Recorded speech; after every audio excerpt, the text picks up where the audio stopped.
Good, good evening and welcome to Tyrone GA TV. We are in Healy Park, Omagh this evening for the LCC Group Tyrone Intermediate Football Championship final between Gortin and Edendork.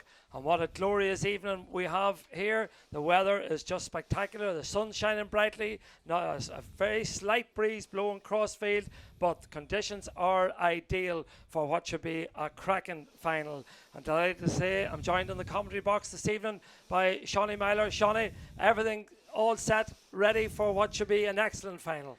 Yeah, it's a beautiful evening. The teams have been playing regularly this last while, and the lead up to this. In fact, Gortin have had extra time games, and the lead up to this, and the pitch is looking really good. I was out walking the pitch there just earlier on. Obviously the stand there's a bit of shade covering about sort of maybe 30% of it, but everything's there. It's just now up to the players to produce on the day. Yeah, and Edendork will come in as strong favourites, and I suppose you can't really argue with that.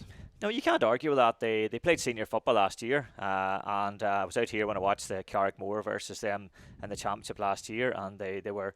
It was a very, very tight game. They could have won towards the end. So when you're playing Division 1 football as recent as last year, however, at the end of the day, the league table doesn't lie, and they lost out in the league and got relegated. But they have three county players, county senior players. There's a lot of quality in there, and they probably are quite really highly motivated to get back up to Division 1. Yeah, well, earlier this evening, Eugene McConnell was on duty pitch side, and he was able to catch up with the team managers, and that, of course, was Colin McGarvey and for the Gortin team, and Lorcan Martin from the Edendork team. So we'll go pitch side and hear what both managers had to say. You're all very welcome here to Healy Park in Omagh today for the LCC Group Intermediate Championship final between Edendork St Malachy's and Gortin St Patrick's. I have with me here the Edendork manager here, Gary Curry.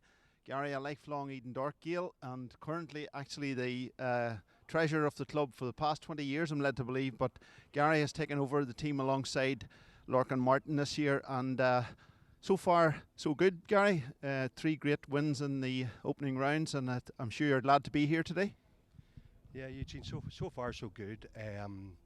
Each one of those games has presented different challenges, and luckily enough, the lads have found ways around those challenges. The first game against Clogher, as you well know, were 4 or 5 points down after 10 minutes. Things weren't looking good. Pitch was heavy, conditions weren't great, but fair play to the lads that got in at half time a point ahead, and then a great second half performance. And we ran out victors, and each of the games since that has been nip and tuck affairs, particularly even the Rock game, for example, and 3 points down with 15 minutes to go. Again, the lads found a way around that, and we finished the game off well. And last week's game against Tallyray, I suppose, the tale of two halves, but the second half the lads really stood up and finished the game off well. So yeah, great to be here. Yeah, it's a great occasion for any parish team to get to their county final. Edendork have won 3 intermediate titles, 1969, 2005 and then 2015.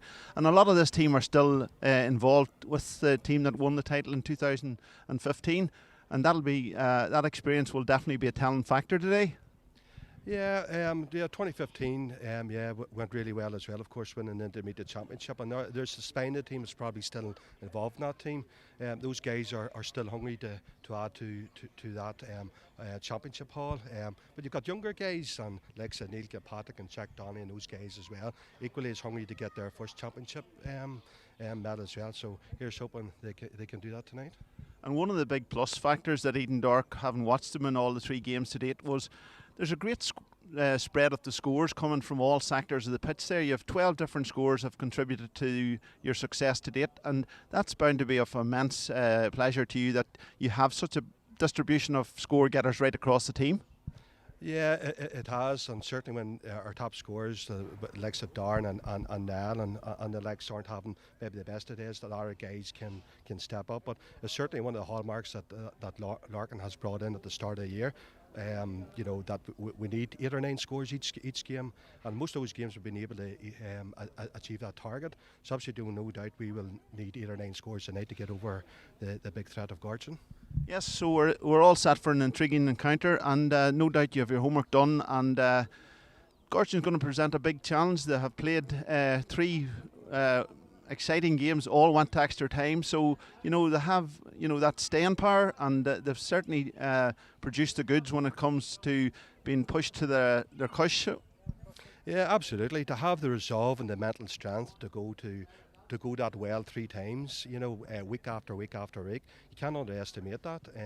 It's been absolutely huge for them in each of the games. For example, one of the games against Greencastle, they were 3 points up, and last kick of the game, Greencastle equalised, and to have the resolve and the mental strength to go ahead in injury time and win the game. Some teams would find that as a big setback, but no, this Gortin team seems to have that mental strength. But I'd like to think, our lads, if they're faced with the same, that they'll come up with the goods as well.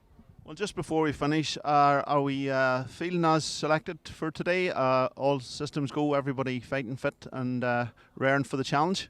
Well, yeah, as selected, Eugene, but unfortunately, Christopher McCurry can't start the game today. He's been struggling with a hamstring injury. We'll hope that he will be able to come on at some stage of the game. Christopher been absolutely massive for us, and even in the semi-final against Tyrone, I thought he was absolutely probably the best player on the pitch for me. So it's disappointing for him, but no doubt he'll have a contribution to make at some stage. Well, thank you very much for joining us, and all the best today, and hopefully we'll be maybe chatting to you later on this afternoon. Good luck, Gary. Yeah, you too, thank you. We have with us now the Gortin man in charge of the Gortin St Patrick's team this year, the one and only Colin McGarvey here. Colin, it's great to have you alongside us here today, and it's a big occasion for the Gortin parish to be in a county final. These things don't come around too often. I'm sure there's been an exciting build up to this day. Yeah, I suppose it's 11 years since we got to since the last county final against Cookstown 2009. So, yeah, the parish has enjoyed it. There's a lot of goodwill from all the locals, a lot of bunting and stuff put up. And I suppose we, as footballers, we've just tried to concentrate on getting ourselves ready for the football. But everybody seems to be enjoying it and buying into the atmosphere. Well, looking at the team itself, Colin, you have 2 of your own sons, Brian and Owen, lining out here today, and looking through the team there, there's 7 sets of brothers, so it's a real family affair from a Gortin point of view. Yeah, I suppose it is. It's a small parish, so nearly everybody has some sort of relation on the team. If we say we've 7 sets of brothers, and my own 2 lads playing there. So, but they're all good. We've got 27 men togged out, and they're all grouped together this year. They've all bought into it and they've bonded together. So it's about the 27, not about any other relationships other than what we've got within our squad. Well, it wouldn't be remiss of me not to mention the fact that you have gone about it maybe the hard way, extra time and penalties, and in all 3 games, so it's been a difficult route. But has that extra games give you a wee bit more impetus and more appetite and help the team progress? I suppose you never really want to go for extra time or anything, but that's just the way it fell, and we had to compose ourselves and come back. And yeah, it's game time's always better than anything. It's better than any training session, so it has stood to the boys. But any game that you go out and you're trying to get it done in 60 minutes, so that'll be the aim today. And looking. That's the voice of Colin McGarvey there, and also Gary Curry from the Edendork team. Both of them seemingly very, very relaxed. So let's see what our teams are going to line out like tonight. And first of all, we'll get a look at the Edendork St Malachy's team. And there you have it: Shawnee, Mark Reynolds in goal, Padraig Donnelly, Donal McAneenley, Jack Donnelly. The half-back line: Rory Conlon, Stephen Corr and Conor Mallon. The captain of the side: middle of the field, Colin Kilpatrick and Jake Ferguson. And then as we move into the forward division, where number 10 will be Neil Kilpatrick, 11 Darren McCurry, man who needs no introduction, and number 12 Dara Conway. The full forward line then is Cian Ferguson, Harry O'Connell wearing 14, and Niall Morgan wearing number 15. That's a formidable forward line. It is a formidable forward line, yeah. There's pace, there's height, and there's experience. So you seen in the first half against Taddy Ray, they racked up score of, just give me 5 seconds, 4-7. However, you have to flip it on the other side that in the second half, they were limited to about 6 points. So yeah, well, it'll be interesting to see how they get on this afternoon, and they will face a Gortin St Patrick's team that'll line out as follows. And a couple of changes that we've just been notified that aren't on your graphics is number 16, Christopher Green, just as he's done in the previous 2 games, will go between the nets. And then the full back line will be number 2, Ashton McNulty, number 3, Peter Keenan, and then Lawrence Hollywood will wear number 4. The half back line will be Peter Bradley, Brian McGarvey, and dropping out of the side will be Patrick McCullough, it's the full forward, it's the half forward line that the changes. We're just getting some news fed through to us. Patrick McCullough will start. So the middle of the field then is Niall McGinn wearing 8, Rory Keenan wearing 9. The half forward line then is the captain is Faker McNulty will wear 10. Number 11, the hero of the game against Greencastle will be Sean O'Macaleer, and then Darren McSwiggan drops out and he will be replaced by Cormac Bradley. The full forward line then will be Owen McGarvey, Kieran Brawley will wear 14, and the evergreen Shane Clark will wear number 15. And we now pause for a moment's silence.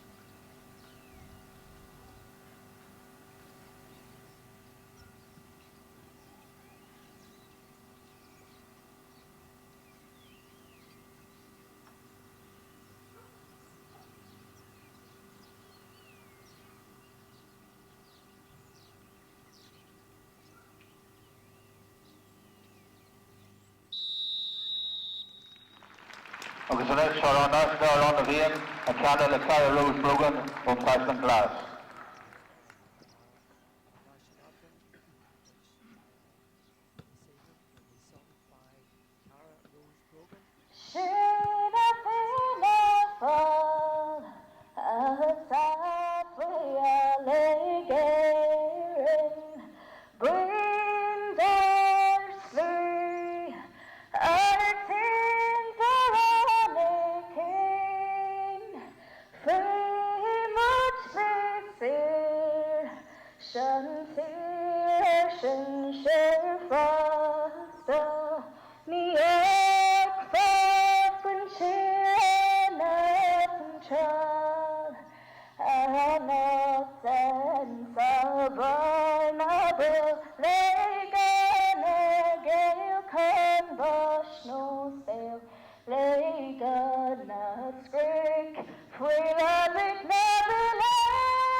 Cara Rose Brogan. So all the formalities out of the way, just to introduce our officials this evening. Our referee is Kieran Annetta from the Omagh St Enda's Club. The standby ref is Cal Forbes, linesman Cathal Bell, and the fourth official will be Fabian McGlone. We're all set, we're all ready to go, and we're all eagerly looking forward to this one, Shawnee Myler. Yeah, looking forward to it now, really looking forward to it. You know, the big thing about this match here is going to be the middle of the field. Really and truly, like when Gortin beat Egley, Rory Keane was man of the match. They dominated around middle of the field. And when you look at the match last week or 2 weeks ago against Greencastle, whenever they struggled and it was around midfield, whenever they were conceding points at the start of the second half. And at the end of the day, the platform that Edendork had around midfield was supplying fantastic ball into their forwards to score 4-1. But when Taddy Ray got a hold of midfield and the Harkins started dominating the winning breaking ball, Edendork struggled in the second half. So really, it might sound simple, but the platform is midfield. Who's going to win the base ball and who's going to win the breaking ball? Well, a competition that started on Friday, August the 21st, with 16 teams in it at that stage, and it finishes here, well, on the 19th of September, just under a month, with just the two left standing, Edendork and Gortin. Who will be taking home the Paddy Cullen Cup? Sit back, relax, enjoy this final here, brought to you live on Tyrone GA TV. It should be a cracking game as Edendork win possession over the far side of the field with Padraig Donnelly. Donnelly turns and gives it back to his goalkeeper. His goalkeeper, of course, is Mark McReynolds, the now experienced Mark McReynolds. Of course, he played in an All-Ireland minor final, believe it or not, exactly 10 years ago today. He was involved in that final. Unfortunately, he wasn't able to play due to injury, but he played his part in the run up to that game. And coming forward now, as the referee has adjudged that the ball has been carried too far. There was Conor Mannell, I think, that took that ball forward, and he's adjudged to have carried it too far. A referee this evening, Kieran Annetta, free taken quickly there into the hands of Rory Keenan. Rory Keenan been held up there on this occasion by Colin Kilpatrick. Ball comes over this side of the field towards Niall McGinn. McGinn looks up, tries to thread the ball into space, and that's a mark, and that's an intelligent mark taken there by Sean O'Macaleer. McAleer will have 15 seconds to get this one away. Of course, he scored 19 points in the championship to date. This one looks as if it's tailing off to the left and gone wide. First wide of the game, but intelligent use of the mark there. Yeah, intelligent use of the mark, and you can see that actually Gortin are pushing up in the midfield here, and they're not playing a sweeper. If they're two at the back and one in the centre. McReynolds gets his kick out, and there was a good run there by Neil Kilpatrick, and Kilpatrick gave the option for the goalkeeper and took it, and he was fouled by Peter Bradley, so the free will go the way of the Edendork men, of course managed by Lorcan Martin and Gary Curry, as the ball is fed forward there to Darren McCurry. McCurry threads a good ball inside, an opportunity for Harry Oak. Colin bearing down a goal. Still Harry Oak. Could this be a goal? He goes to ground. Doesn't look as if there was a lot in that. The referee agrees. Good refereeing, I believe, on that occasion. And it's Brian McGarvey who has won the ball back there. Well, Shawnee, your take on the foul? No, I think he cut across a near hand tackle. He just got his hand across, and no, it was a miss. He maybe could have popped it over his head and for the man inside, but he took his opportunity. It didn't work out for him. But I'd be very, very scared the way how easy. But Darren, they're playing one in the half forward line and two in the full forward line. If Darren's can go right and left, then and that easy ball into the full forward line. Gortin really do need to win this ball round midfield to stop that supply. Yeah, and Harry O'Connell didn't need an invitation to burst through the centre. Great pace from him as Niall Morgan wins it, gives it to Colin Kilpatrick. He spreads the play out over the far side looking for Jake Ferguson, but that ball has gone out over the sideline on the far side, and that'll be a line ball. Sun shining in very brightly on us here, Shawnee, making it a little bit difficult to pick up the players, but bear with us on that as that ball is kicked away and is picked up there by Morgan again. Morgan striding forward for the Edendork men, laid off one more time there to Ferguson. Ferguson goes for the post, gets a shot, but it's gone to the left hand side and gone wide. A wide apiece. We're waiting for our opening score, and we've played 3 minutes. Yeah. It's interesting just to see behind the goals with the spectators, the four Gortin fans and their fags, enjoying themselves, throwing See Margaret Keenan sitting in the stand there on our monitor. Margaret, of course, the secretary of the Gortin club, and of course the mother of Rory Keenan. So a big evening for Margaret and Roger, of course. We'll hear from Roger at half time. The kick out is going to be taken by Christopher Green. Bit of a fairy tale story, but Christopher Green wasn't involved in the team for a long number of years. He was in America for 12 years, but had a good pedigree, played for Tyrone minors, under 21s and seniors, and what a dream season he's having in 2020 as that ball is fed in. But on this occasion, well, it's dropped favourably. Brian McGarvey goes well, lays it off there to Clark. Clark lays it back out to him. McGarvey onto the right foot. This could be the opening score of the game. It is the opening score of the game. McGarvey has kicked 12 points in the championship to date. He can make that 13, and he's a player right on song. Yeah, 4 points in the match against. He's got right foot and he's got left foot. He scored 4 lovely points against Greencastle. Mark Reynolds thinking about the quick kick out, but decided better, looking to go short, but the referee spotted something out in the middle of the field here. Yeah, there's a bit of tug on there. Niall Morgan was making a run left to go out to the wing, when he's being held by his man. So you can see that Edendork's pulling themselves into the middle with the aim of running out to the wing. Yeah, creating the space, and that's a good ball inside again. Well battled, well contained there by the Gortin rearguard. Wins possession, clears his line there to Rory Keenan.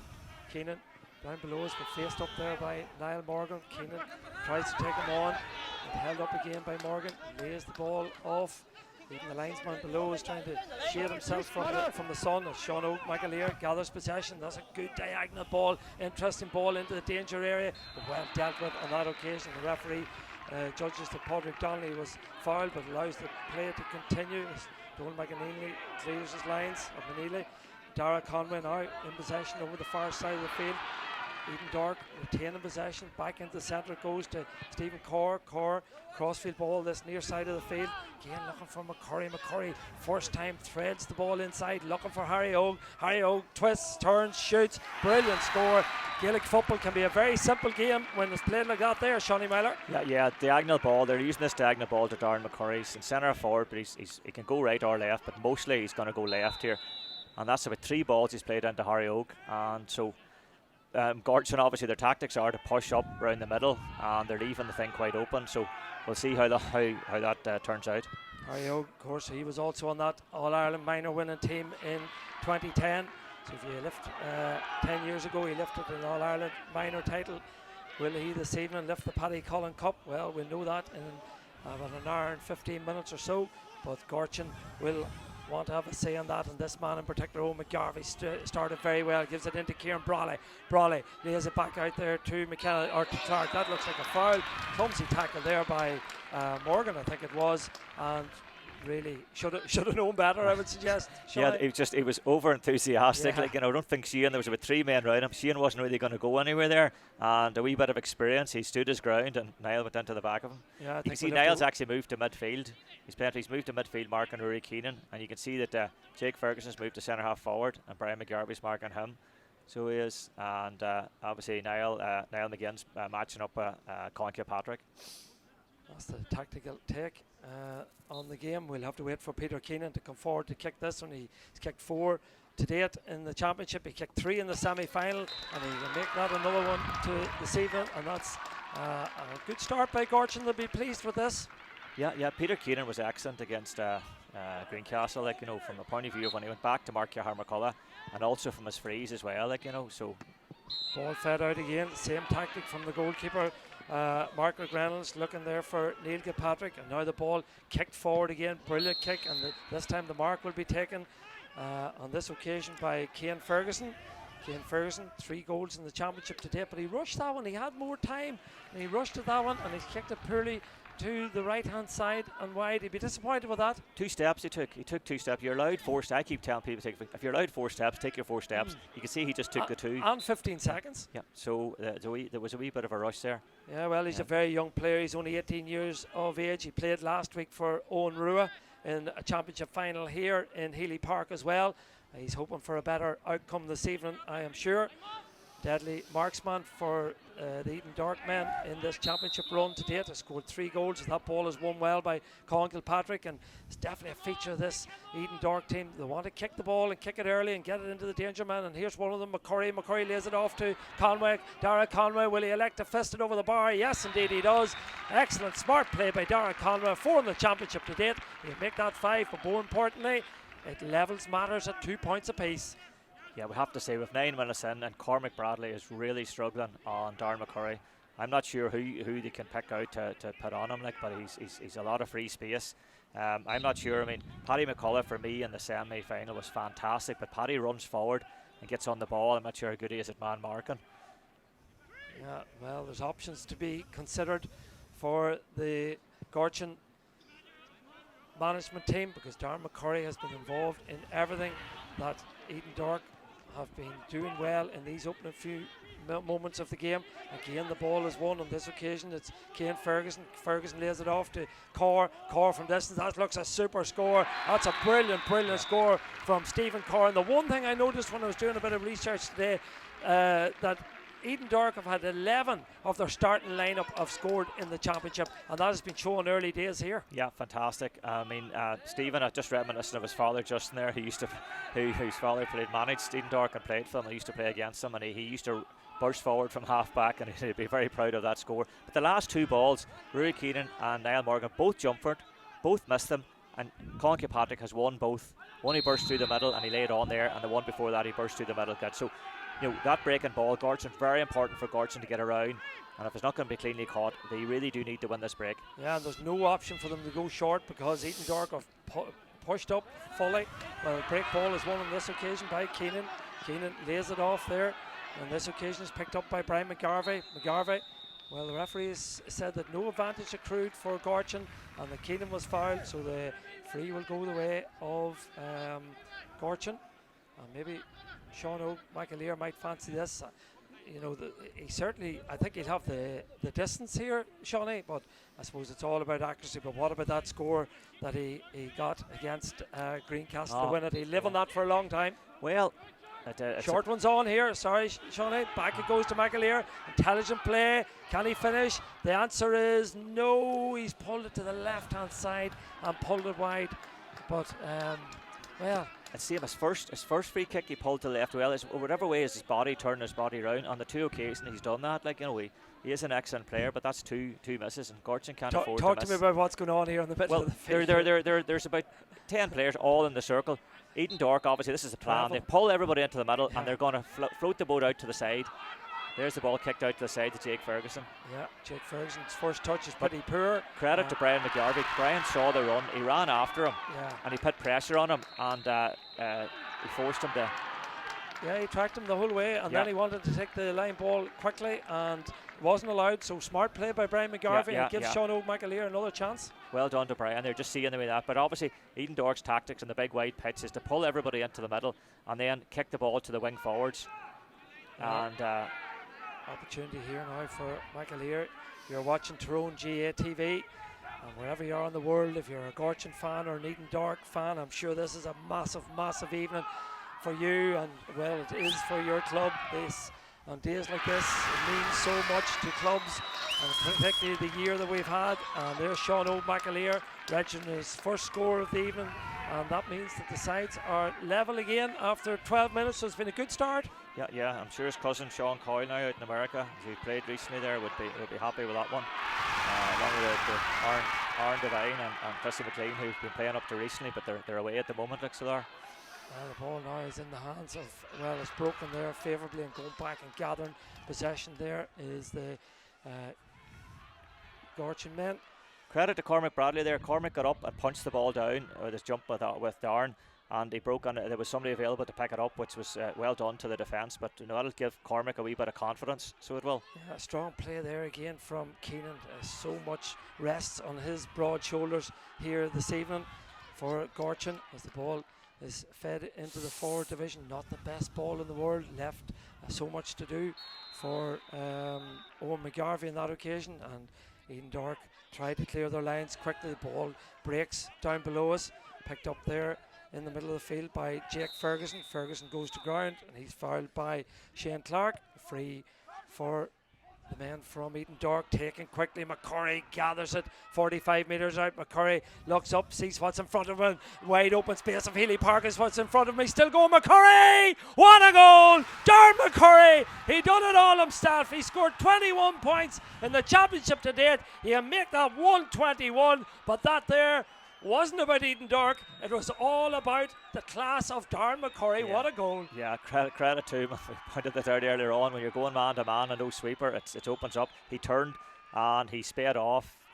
Left foot solo, right foot bounce, right hand bounce, and then he tucked it away really well. Like, so that's quality finish. Like, yeah. Absolutely brilliant finish, and that's a big score in the context of this game. 1-3 to 3 points. We've played 14 minutes of this opening half. Edendork Intermediate Champions 3 times in their history, 1969, 1985 and 2015. The ball won again by McCurry. McCurry spins his man again. Gortin are going to have to do something about McCurry. Darren McCurry's going to have to do something about the scoreboard, because he's making a tick once more, and that's another excellent score from Edendork and from Darren McCurry, and really and truly something has to be addressed there. Well, they're moving over now. They're moving Peter Bradley, which is Cormac's brother, over on the 5 to mark Darren, but it's going to be very difficult, because he's got space to go right and left, because the way they've set themselves up, it's just like in the diamond. It's like a triangle formation of one centre half forward and 2 on the full forward line. They pulled the 2. Morgan's moved out to midfield, and they pulled the 2 wing half forwards back. So no matter who marks them, they're going to have trouble. Like, brilliant take in the middle of the field, and the ball fed forward. Clark fighting for it, but just that mobility of the rear guard for Edendork on this occasion. Padraig Donnelly gives it to Morgan. Morgan slips the ball inside. Now crossfield ball, looking here, but well intercepted on that occasion by Niall McGinn. McGinn feeds the ball forward there. Clark gathers. This is an opportunity for Clark. Clark looking for McGarvey, coming off the shoulder. McGarvey gathers it back to Clark. Maybe too intricate on this occasion, and yeah, the turnover is forced. The ball probably should have been popped earlier, and now again the ball kicked into the space up front. Winning it out in front there on that occasion is McCurry again. McCurry does well. He wanted the advantage, but the referee Kieran Annetta brings it back for the free. But it's disturbing times and worrying times for the Gortin rearguard. Yeah, it is. And sometimes, I mean, even though you know how a team plays and how they're set up, because there's a lot of quality there in that Edendork team, it doesn't mean to say that you can sort it out. Gortin, we've gone 16 minutes here now. He's probably waiting for the water break very soon, but they need to stay in it as much as possible. And that opportunity Sheehan had there, Sheehan needs to probably tap that over and just reduce it from 8 down to 4 points rather than 5, and just take every wee bit you can get. Yeah, he just didn't have the confidence to go for the shot. He was waiting for Owen McGarvey to come off the shoulder, and by the time that happened, he got closed down. Meanwhile, Niall Morgan is the man who has this opportunity. Strange to see Morgan wearing 15 as opposed to the number 1 jersey, but he's kicked that one poorly. He'll be disappointed with that, and I would say that will be the water break, and it'll be a welcome water break in terms of the conditions, but it'll certainly be a welcome water break for the Gortin men because they need a little bit of reconstruction. Yeah, they need a bit of reconstruction, but regardless of reconstruction, I mean, unless they bring back a sweeper so that if Darren beats his man, there's somebody else to beat, and he might have to think twice about what to do, but then that takes away from the up front and the potential of scoring. So, I mean, at the end of the day, Colin McGarvey, the credit to Colin McGarvey's tactical decisions in the match against Gortin to be won the game. With 15 minutes to go, they were beat by 4 points. He brought on 2 subs. He took Peter Keenan out of midfield, put him into full back. He took Faker out of full back and moved into midfield breaking ball. And all of a sudden, the game changed. So, I mean, that was fantastic from their management. What they're going to do today, well, we'll see, but it's going to be very tough. Yeah, well, this Edendork team have been scoring for fun.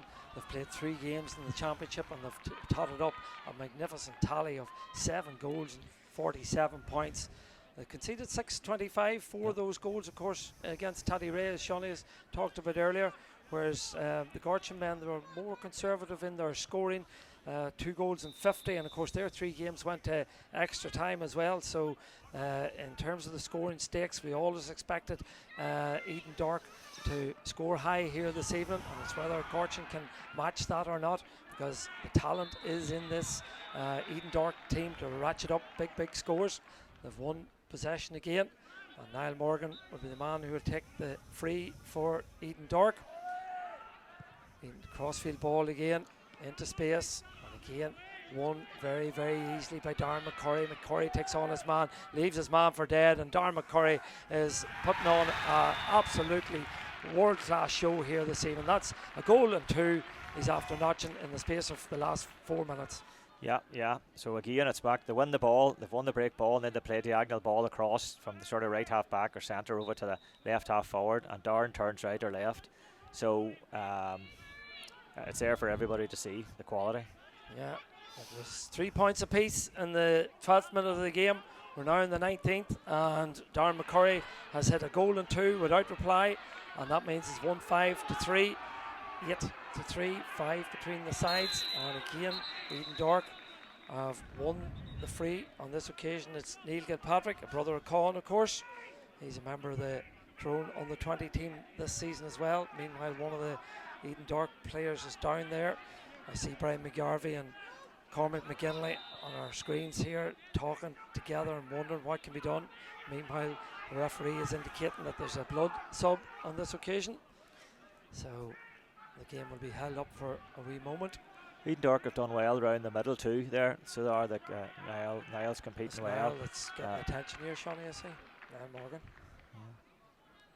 Yeah, he's that sort of player. He can nearly play anywhere. Evidently, he's the Tyrone goalkeeper, but play in the forward line, play at midfield.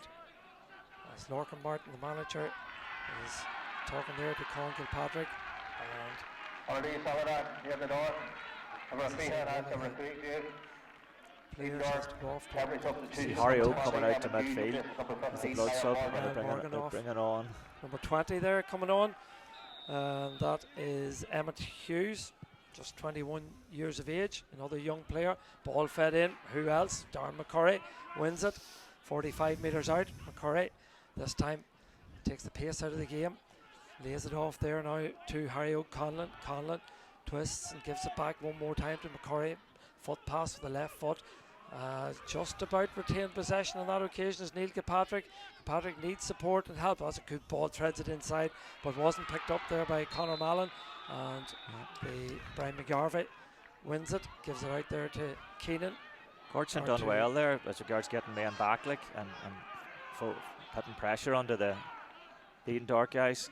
And Spreads the play down here now, picked up by Peter Keenan, the man who kicked a point earlier in the game. Ball fed forward there, looking for Kieran Brawley. Brawley got a nudge in the back, so a little bit of indiscipline in that Edendork defence. They've given away a few needless frees, I would suggest.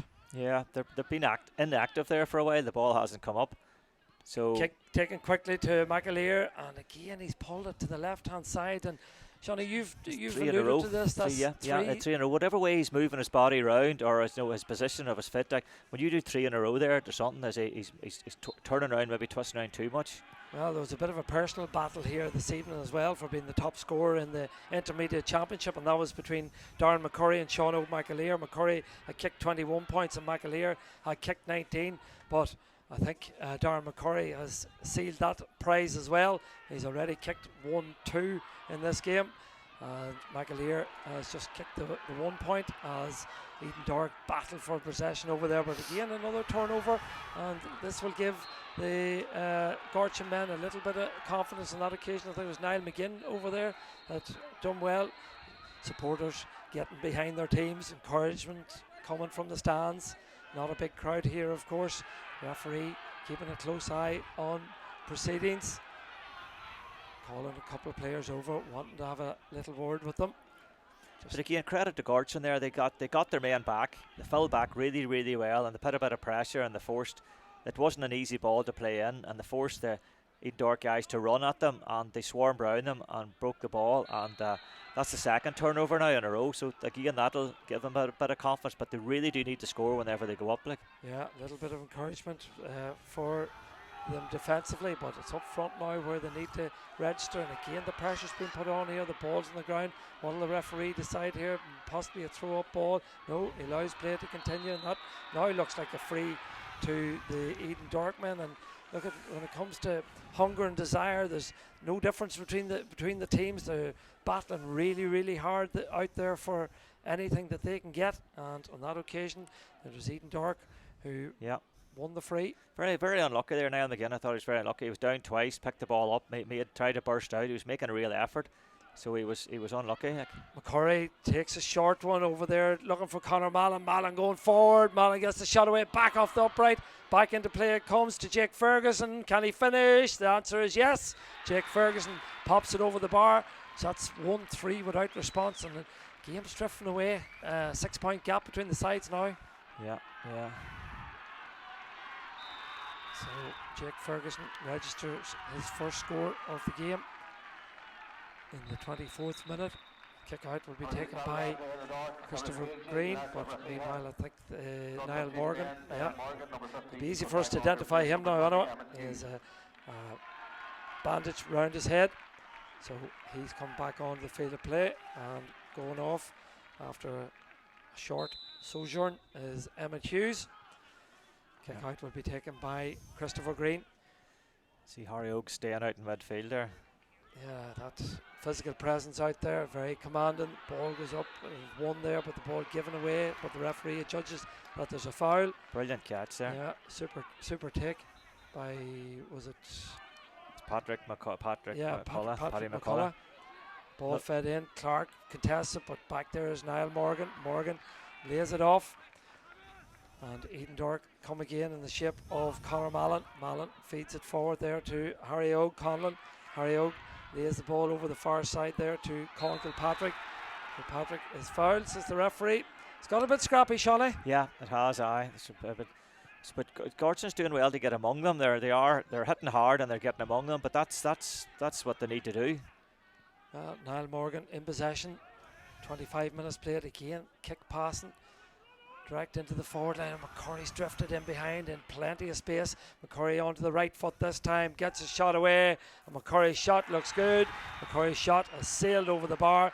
It's very, very hard to mark a man of that quality, I would suggest. Yeah, well, his right foot's as good as his left. I mean, that's a fantastic. He scored a fantastic point from the right hand side against Tally Ray too with his right foot. So it does make it difficult, but really need to see Gortin. I'd like to see Kieran Brawley come more into the game. Kieran's really good footballer, a good left foot, very athletic, great runner.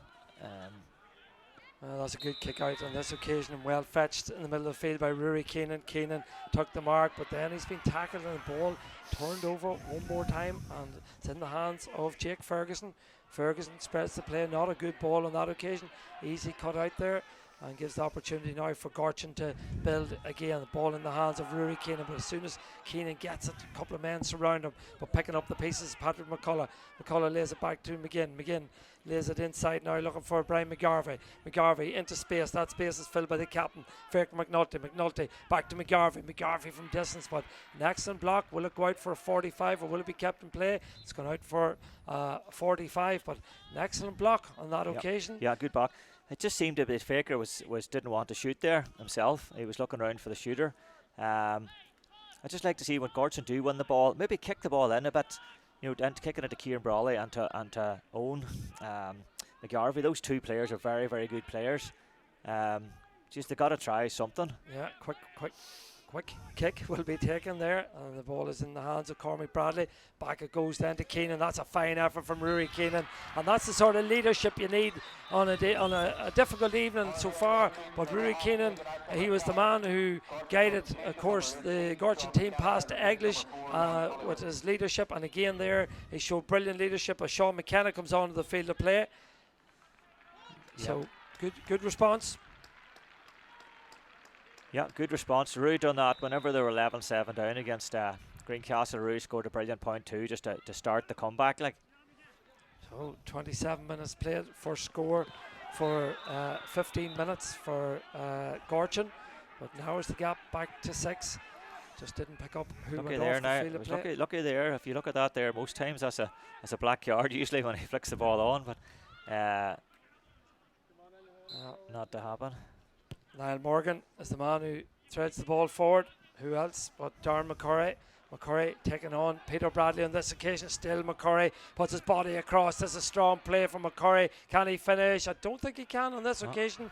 It's gone to the left and gone wide, but it shows you the physical strength of Darren McCurry as well, getting his body across the defender. Yeah, well done to Peter Bradley. He done what he could do.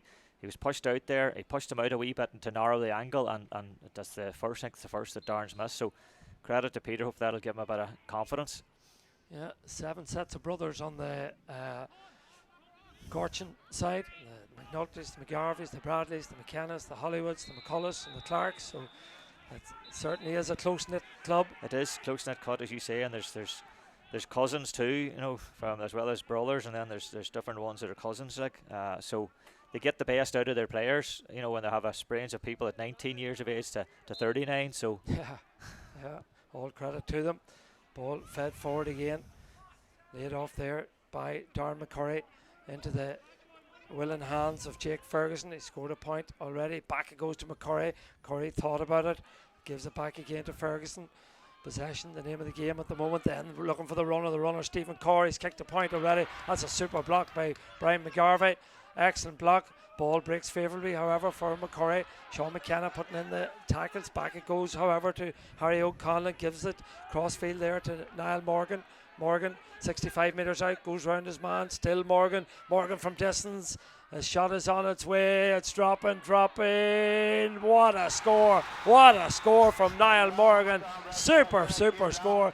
He was all of 46, 47 metres out and pops it over the bar. Brilliant. Yeah, excellent score. I mean, Niall's having a very good game out in midfield there. He's obviously been in the wars as well, but he is reducing the threat of the Gortin midfield.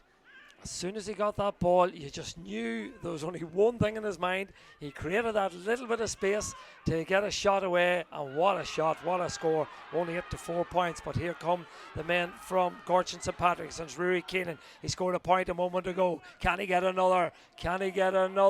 No, it's gone to the left and gone wide. And Again, that's another shot to the left, so it is drifting out to the left. So again, well done, winning the breaking ball there, and but we've said it a few times, they need to make the most of every single chance they have. Yeah, I was talking about brothers, and of course on the Edendork side as well, the Kilpatricks, Niall and Con and Darren and Christopher McCurry, and here comes the man who got that wonderful point a moment ago. That's Niall Morgan. Can he get another one, or can he get something greater? Morgan, brilliant block again on that occasion. Coming across was the captain of the team, Faker McNulty. Super block, but surely Morgan will will know that he should have maybe got a shot away earlier. As coming forward now with it is the 29-year-old Rory Keenan. Feeds it inside. Ball picked up on this occasion by Kieran Brawley. Brawley goes to ground, but being turned over again. Good defensive play by Edendork. Strong and purposeful in the tackle back there. And now here the break again. The ball in the hands of Conor Mallon. Mallon is pulled back there by Owen McGarvey. And the referee will want a word with Owen McGarvey. Yeah. Good defending there. I mean, Kieran Brawley won the ball. He went to take him on the outside, but Jack Donnelly done very, very well there. And Jack came on and actually played the match in the semi-final. He wasn't listed. He came on. He played number 20 against Tyrone. He played very well that day too. So well, there's another blow, severe blow to Gortin, because I did say the referee would want a word with Owen McGarvey, and it's a fairly harsh word he's had with him as well, because he's given him a black card. So that's a significant blow for Gortin. They'll play with 14 men for the next 10 minutes. But I'm looking down below me and at Conor Mallon, and he hasn't, well, he's got back onto his hunkers, but he was Connor's captain this year. I remember seeing Connor play right up to under 16 level. You know, we would have played against him a lot at underage level. He was probably the best under 16 player about whenever he was that age group. Probably didn't make it through to fulfill his full potential right through. He's still in that 25 age bracket, but he's a fantastic player. He's got super pace. So good credit to him. Good pedigree, of course. His father, as Morgan goes for the score. His father's Joe and Uncle Mickey both played in '86 final for Tyrone. That's right. And he was Conor was part of the under 21 panel in 2015 as well. Yeah, he got his medal there too. So. Niall Morgan doesn't want to be outshone by Darren McCurry, so he's popped up with the last two scores to make it 1-9 as the referee calls for the ball. It's half time here in Healy Park, and it's 1-9, which is 12 points, and Gortin have 4 points. So it really is, Shawnee Myler, an uphill battle now for Gortin to get themselves back into this game. Yeah. I suppose we are stating the obvious here. Like, I suppose we have to credit the Edendork defence as well. We're giving the plaudits up front, but like Padraig Donnelly is having a great game. Very tight. He's caught a couple of high balls that have come in one-on-one. He's cleared his lines well. Jack Donnelly has done very well in his role as well. Donald Manili too. So credit their defence has been very tight. They've limited them to 4 points, while their forwards have been very good and accurate. It's very much an all-round performance. Their midfield has come in whenever they had to come in as well. So there's very, very little weaknesses that you can pick out. Yeah, it's been a very, very pleasing half for Lorcan Martin and his Edendork side. They've kicked 1-9 in that opening half. Of course, the goal coming from Darren McCurry in the 14th minute. So at halftime, we'll take an advertisement break, but with the halftime score, Edendork 1-9, Gortin 4 points. Don't go too far away. We'll be right back with the second half.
Yeah, welcome back here to the commentary position high up here in the tower that overlooks Healy Park. A wonderful evening here, and well, it's been an interesting game, a very pleasing first half for Edendork, and not so much so for Gortin. But I do know that pitch side that Eugene has a couple of guests with him, Brian McGuckin from the Edendork club and Roger Keenan from the Gortin club. So we'll hear from those two gentlemen now for a few moments. I'm now joined pit side here with two icons of the Edendork and Gortin club, namely Roger Keenan here and Brian McGuckin. First of all, I'll turn to you, Roger. You've been in the thick of the action quite a few times. You started your career, you made your debut for Gortin at 16 years of age. I think you played on to your 44 years of age. You went on to win an Intermediate Championship medal with Gortin, and then went on to manage them to an intermediate title. Looking back in that first half, Roger, a bright opening 10 minutes, and then a sort of, you fell off the Richter scale a wee bit, and then let Edendork back into it. But, there's still signs of, the hunger, the appetite still there. How do you see the second half going? Well, for the second half, we're going to get back into this game. They've got to get their main key players on the ball. They've got to get Cian Brawley, Sean O'McAleer into scoring positions, and they've got to thwart the threat of Edendork's big players, which we're not doing in the last 10-15 minutes. Started well, first 10 minutes, 9.5 minutes. I think it was 3 points each. You'd have been happy enough at that stage, but then we give McCurry and quite a number of other forwards far too much room, and we paid the price for the goal and 2 points in the space of maybe 5-10 minutes. So we have a mountain to climb, but if we're going to climb it, we have to get those key players on the ball, and we have to stop Edendork's key players from doing the damage that they're currently doing. Well, I spoke to Colm there before the match here today, and we talked about the endurance and the character that Gortin has shown in their first 3 matches, where it has gone to extra time, and they've really produced the goods in that later stages of the matches to really, it seemed to bring the best out of them, and they seem to have, a great get up and go after that. So, it's not all lost yet. Absolutely, nothing is ever all lost, and these boys owe us nothing. They've given us 3 unbelievable games. This is a massive team. Edendork's a fantastic team. As we said, alluded to during the week, they're a Division 1 team and not just a Division 1 team. To me, a top 6 Division 1 team. So we're up against it, and these boys are not throwing the towel, and they'll not bend the knee, and I hope they will keep going to the bitter end. And I'll turn to you now, Brian. Brian has played with the Edendork club from, I think he made his debut in '94, and you were the top scorer in the championship, senior intermediate championship in 1994, and you've also you're still playing for the reserve. So looking back in that first half, you'd have to be pleased with the performance of your club. Pleased at half time, definitely, Eugene. The first sort of 12-13 minutes were cagey, but Darren McCurry started to find a wee bit of room in the forward line, and the ball was being delivered into him early, and I alluded to during the week, I felt that if Edendork could get the ball into our inside forwards early, that they would do damage, and they've definitely got into their rhythm, and I'd be more than content with how things are going at half time. Yes, there was a period there from around the 15th to 26th minute. They scored 1-4 unanswered, and it has really been the driving force there. McCurry, some unbelievable scores from play, and an exquisite goal. Yeah, definitely, but we all know that Darren's capable of doing that, and Darren always shows up when we need him most. But I think Edendork missed a couple of chances there as well. I feel that there was another couple of goal opportunities that went amiss. But I suppose our target in the second half really is to ensure that we go score for score with Gortin.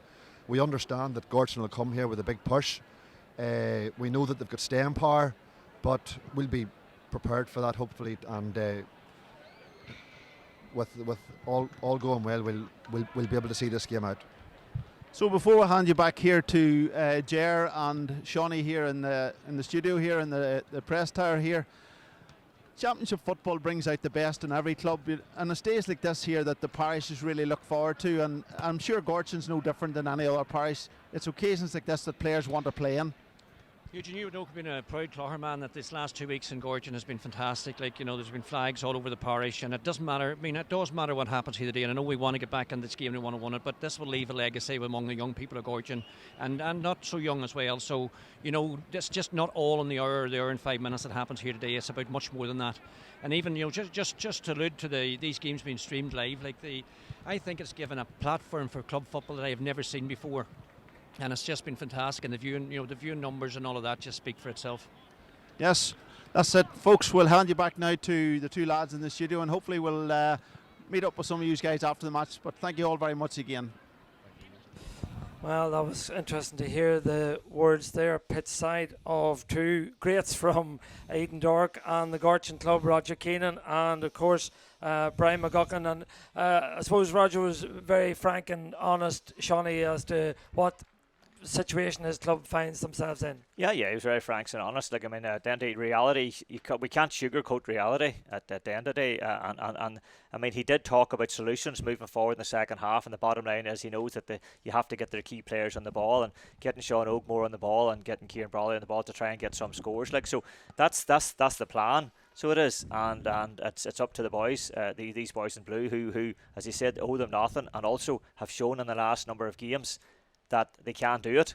So and people talk about the flair that Edendork have up front and the presence they have in the middle of the field, but I've been particularly impressed by their defensive unit here tonight. Yeah, so have I too, and you know, they're staying very tight, and they're putting pressure on the Gortin, because Gortin have a 3 or 4 wides. Gortin could be sitting there with maybe 8 points, so they could, like, so, you know, Gortin need to make sure that when they go up the field they score. That it's vital. So it is. But he also alluded to about the fact that you know, so many people far away are able to watch these games, you know, because you talk about, you know, I know on the Edendork side, you know, Darren McCurry's brother Gary's out in Sydney, and obviously Rory Cullen's brother Lorcan's out in Canberra. So, you know, it's great that Kevin Mossy, Kevin was home this year. Kevin's a 2010 All-Ireland man, and he was over home this year and he played for Gortin. But he's actually teaching out in I think Qatar. So, you know, it's great that those boys can watch this game. Yeah, and I know another people that are tuned in from Sydney, Kerry McGarvey. She has 2 brothers out playing this evening as the ball is fed forward there. Of course, Owen McGarvey and Brian McGarvey. Unfortunately, Owen will have another 7 or 8 minutes in the sin bin. But I know Kerry and Ronan are out there in Sydney. Kerry's an optician out there, so she'll be having a keen eye on proceedings, I would have thought, as the Gortin or as Edendork come forward again. Ball goes to ground, so too does the Edendork attacker, and the referee, Kieran Annetta, judges that was a foul, and I think it was Conor Mallon who was in the wars again, and Conor Mallon has won his side a free, and I was going to say it'll be a toss of the coin as to whether this one's for Darren McCurry or Niall Morgan, but it's Darren McCurry who's kicked 1-3 in the game to date. Yeah, good run by Conor Mallon. He broke out well. He must have done a 50 or 60 yard run there, so he did, and he was taken down just inside the 45. Yeah, this is an opportunity now for the opening score of the second half from McCurry, and in the form that he's been in, you would expect him to pop this one over. The umpires look closely at it, and the man with the white flag over there goes and picks it up. Our umpires today, Cal McCrory, Fergal McCrory, John Kerlin and Paul Gallagher, all playing their role out there. So Niall McCurry, or Darren McCurry is the man who gets the first score of the second half. 110 to 4 points. Kick out. Breaks picked up there by Keenan. And Gortin really need scores at this stage of the game. They edge themselves back into it. Ball in the hands there of Faker McNulty. McNulty lays it off. Ball fed forward. Good ball. Should take the mark. Yep. Shane Clark elects to go for the mark. He's a man that gives such service to this Gortin side. 20 years playing. He's 39 years of age, but he's pulled this one to the left hand side and gone wide. And these wides are you know, if it goes without saying, if they had been going over, then this game will be a lot closer. It's their fifth wide, so well done to Shane. He made a good run, got the ball, and at least there's an opportunity. So there was. It just wasn't executed. Ball fed over there towards Jack Donnelly, just 20 years of age. Of course, he got into on the scoring stakes as well in this championship run. Ball fed back now. Stephen Carr lays it forward again. Plenty of space to operate. Donnelly gives it back out there one more time. Possession football, the name of the game for Edendork. Crossfield, back it comes now to McCurry. McCurry slips to Patrick, back to Curry again. McCurry, the excellent dummy there by McCurry. He's a joy to watch when he's in this sort of form. Morgan's made a great run through the middle. He was screaming for that one. In it goes, well held on that occasion by Green. And Green is fouled. Referee awards the free to the man from Gortin. It's taken quickly. The ball now is in the hands of Patrick McCullough. McCullough feeds it forward.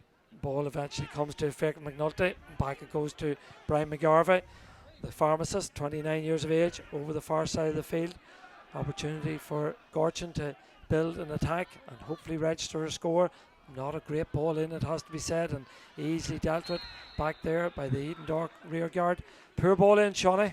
Aye, few ball in it. He didn't really give much of a chance. Like, you're going to have to play it a wee bit lower at the chest height. Like, yeah.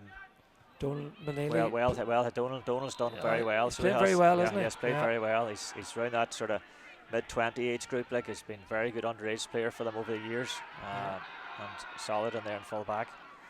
His uncle actually would have been a Brackerville guy, so it was Cahill. Cahill would have played under 18, under 21 for Tyrone. Like, very good footballer as well.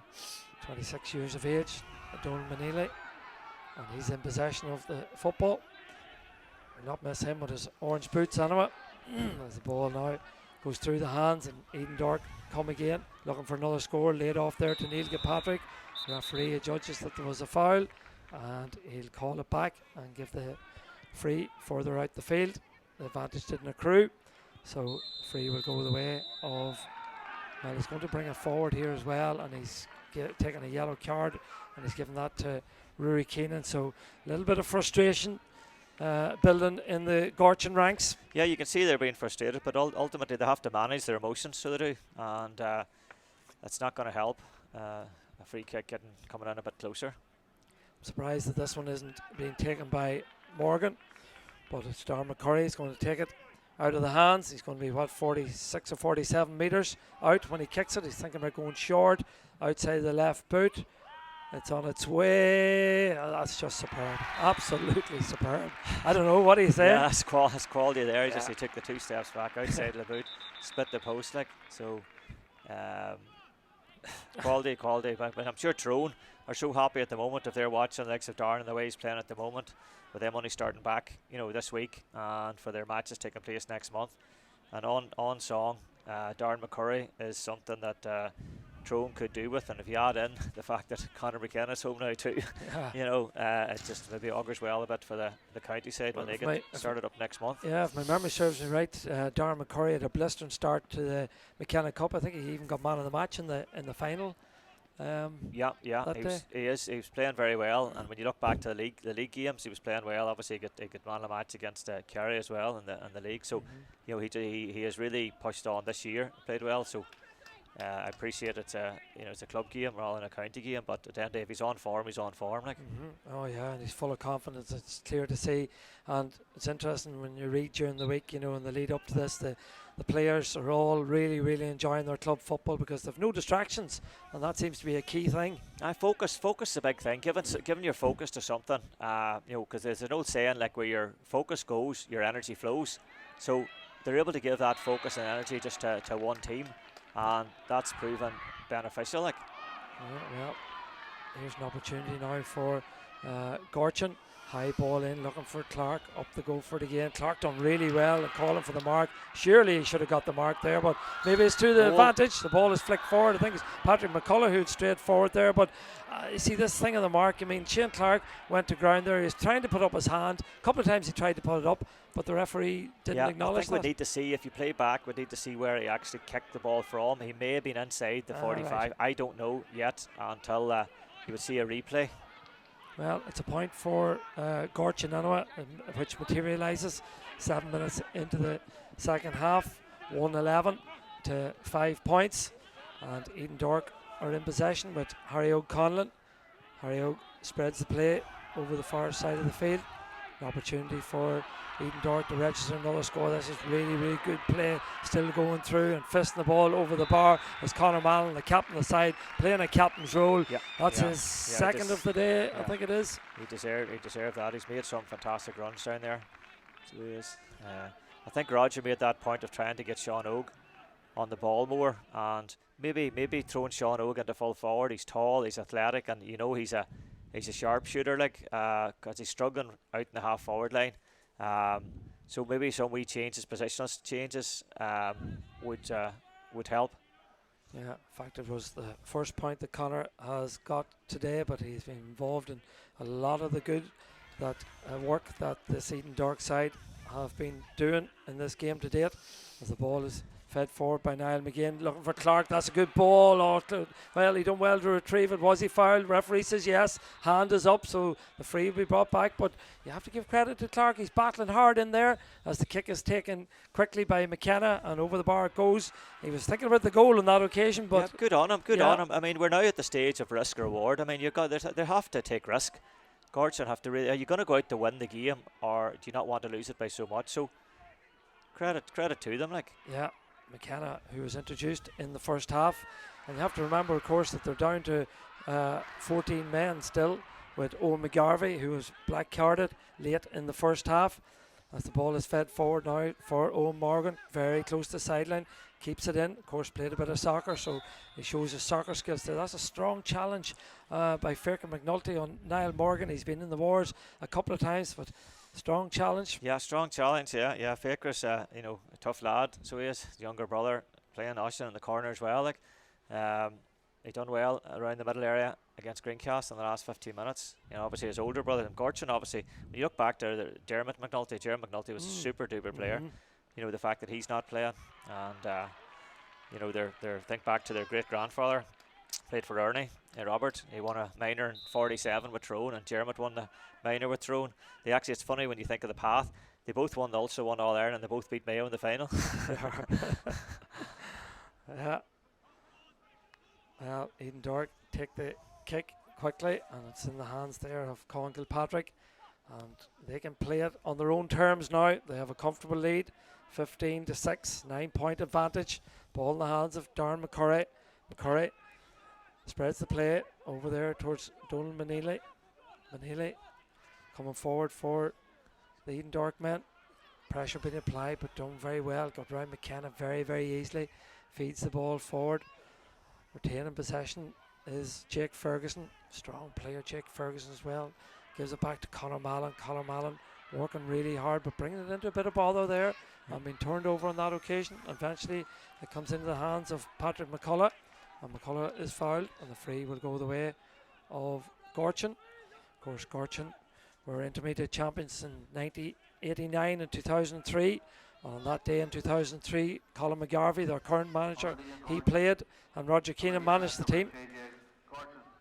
There's going to be a change here, and I think it's the goalkeeper that's going to have to make his way off. He was receiving some attention, so from being a real hero for the Gortin men throughout this campaign, it's unfortunate that Christopher Green has had to go off, and he's replaced by Cal McCullough. Isn't it great, Chrissy Green there coming back after playing throw minor under 20 years and years ago, and coming back to the community and back into the Gortin community and being able to play in these games just is it's fantastic. Like, and such a hero in his community after his performance here against English. He was just, as they talk about in soccer, a worldie, and that's what he had that day. As that ball is fed in and kept in play there. Look very comfortable on the ball, do these defenders for Edendork. Heavy hits going in there, but no retaliation, just getting on with the job in hand. And the job in hand is winning the Intermediate Championship in Tyrone in 2020. As the ball is in the hands of Neil Kilpatrick, great pace from Kilpatrick, and he's been pulled back there by McAleer. It'll be interesting to see what the referee decides the colour of the card will be on this occasion. Possibly yellow, I would suggest. Referee. Yeah, Neil Kilpatrick there, Neil and his brother Colin there, sons of Adrian, who Dungannon man, so he'll be, as his old team, he'll be supporting Dungannon tomorrow. Like, yeah, a big weekend if Edendork can win this and Dungannon can win tomorrow. Yeah, both east-west battles. Like, Yeah. Yeah. It'll be a terrific boost for football in the Dungannon vicinity. With no matter what happens, as a change is made there. Fortunate not to get a black card there. Like, so Yeah, got a yellow, picked up a yellow. Maybe when you don't go to ground, it's a yellow, I think, is the rule. And McCurry from distance again. This is sublime. This here. This is a real exhibition from Darren McCurry, and it just gets better and better. That brings his tally to 1-5, Shawnee. Yeah, he won 5. Like, really into that's 15-5. There's a 10-point gap there. 13 minutes in. You can see what obviously Gortin are trying to do. They are win the ball. They are kicking the ball in as quick as they can. Now they've just moved Rory Keane into full forward, which is actually good. They do have to try something different. Rory's a fantastic fielder of the ball and may give them something, but obviously they need the ball. Here comes McCurry again, this time at the right boot. This is just ridiculous. It really is unbelievable from Darren McCurry. Yeah. That's a super score. That one with his right foot. The previous one from nearly 50 metres out was left foot. Brings his tally to 1-6 in the game, and it really is an exhibition. Yeah, an exhibition. That's all right. People sitting outside and sort of saying Gortin should do this and Gortin should do that from a defensive point of view.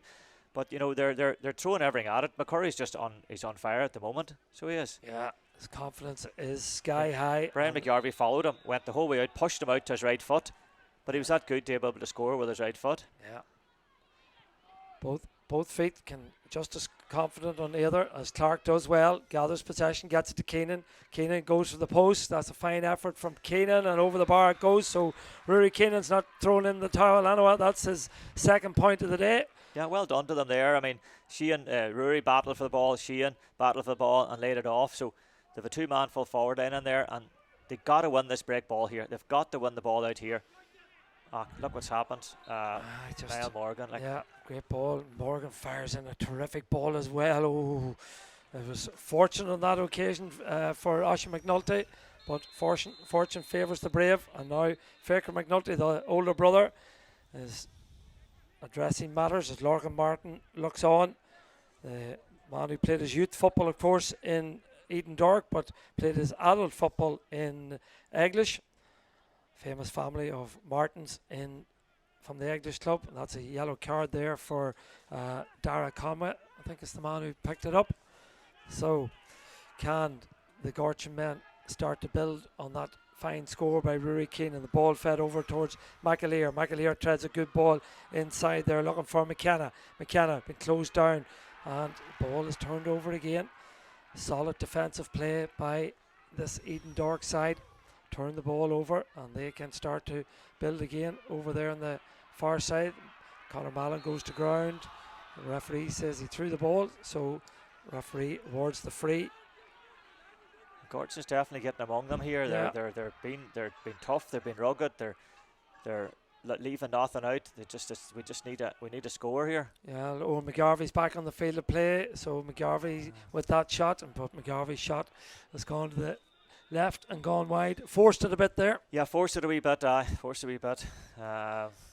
Water break, I would think, Shawnee, probably. Yeah, 16 minutes played. yeah. So we take stock. 114 is 17-7, so 10 points between the sides. There was 8 between them at half time. So Edendork have built on their advantage, and I suppose all their scores in the second half, bar one, have came from the boot, or the boots, I should say, of that man Darren McCurry, and he's just put on an exhibition. Yeah.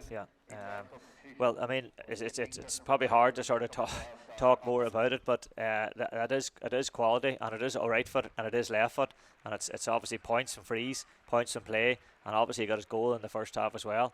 So there's very little we can say. We really do love this. The last 15 minutes. This is where Gortin turned the screw against Greencastle, because they were 11-7 down, and they turned the screw in this last bit.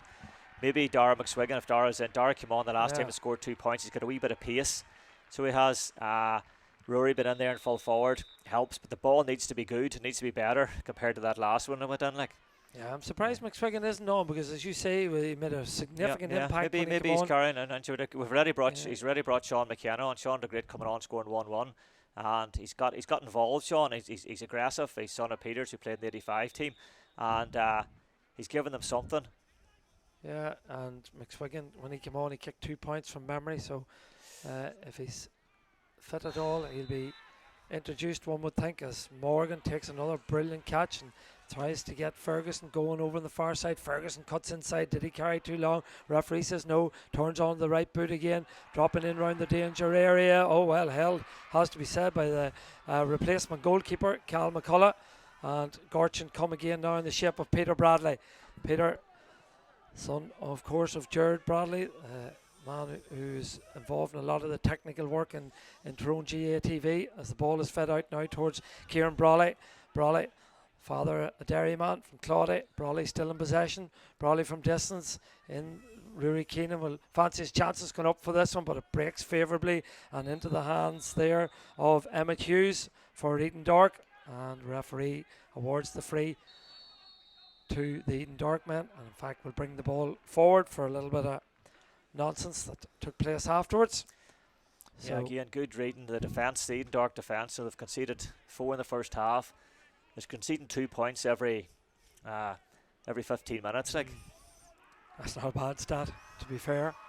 And the firepower that they have, 114 today already. Of course, they racked up 215 against Claher, 117 against Rock, and then 415 against Taddy Ray. So that just shows you the firepower that this Edendork St Malachy's team possess. Yeah, but when you look at what they conceded, yeah, they conceded 6 goals. Like, yeah, 625. Yeah, exactly. So it's obviously Larkin has done quite a bit of work on them, because there were those goals.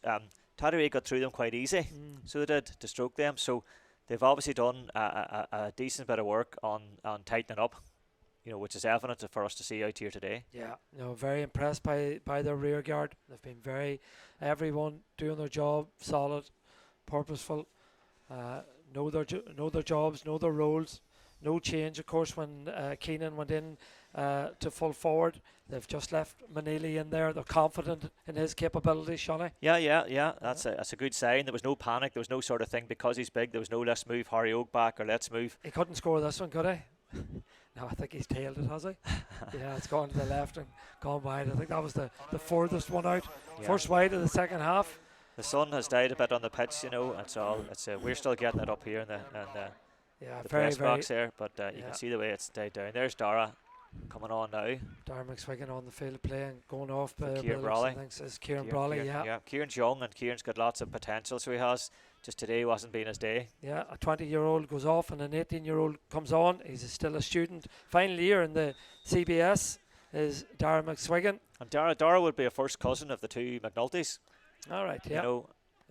Brilliant leap from Niall Morgan. He has a super leap on him. Ball fed inside again. One on this occasion there by the corner forward. Ferguson gets it back to Jake Ferguson. Ferguson goes with the shot. So 2 wides in a row from the Edendork men. Yeah, again, Niall Morgan around the middle. Again, that was a fantastic leap, and the ball broke, and he still won it. He's putting in a really good performance. Well, McCullough, the replacement keeper, looking for a quick kick out, does well, gets it over here towards Owen McGarvey.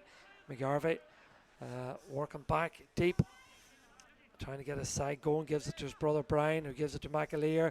McAleer first time, but now the numbers are back in there. Edendork of 1, 2, 3, 4, 5, 6 players, and they should come out with this ball, but Forge and Hardford are the Gortin men. That's excellent play by Clark, but the referee says it was touched on the ground, and you have to admire the grit and the tenacity and the effort of Gortin, even though they're in a difficult situation. Them boys fought so well. It's quite unlucky there. I thought he bent down, maybe put the toe on it, but we're not that close, so we're not, like, he was unlucky. But there's definitely, maybe if there's a wee bit more quality ball going in, which is easier said than done, like, from us high up here.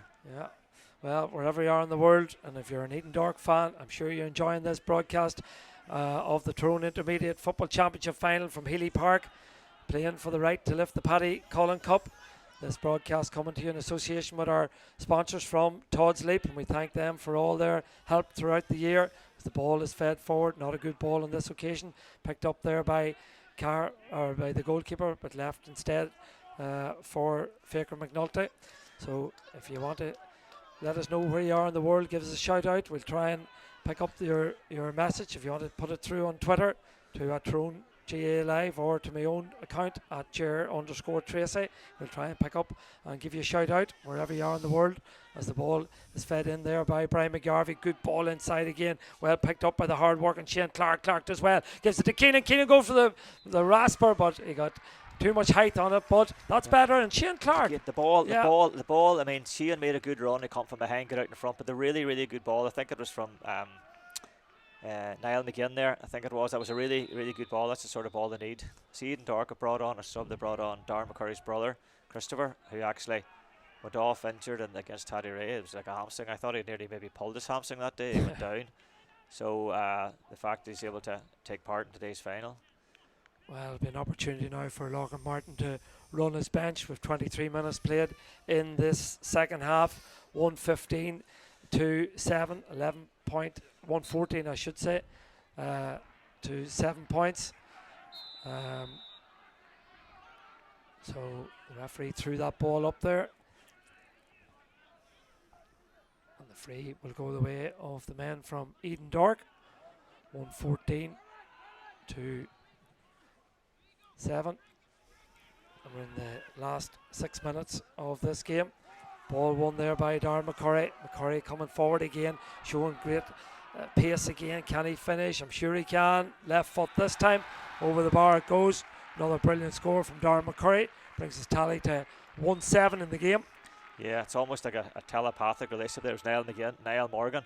Niall's away back on his just on the D, and played a long 50-yard pass into space, but Darren read it well, turned, burst away, another score. His terrific pace as well, and he showed that on numerous cases or instances tonight. Again, failure to clear the D, and the referee Kieran Netta will throw up the ball just as he done on the opposite side of the pitch a few moments ago.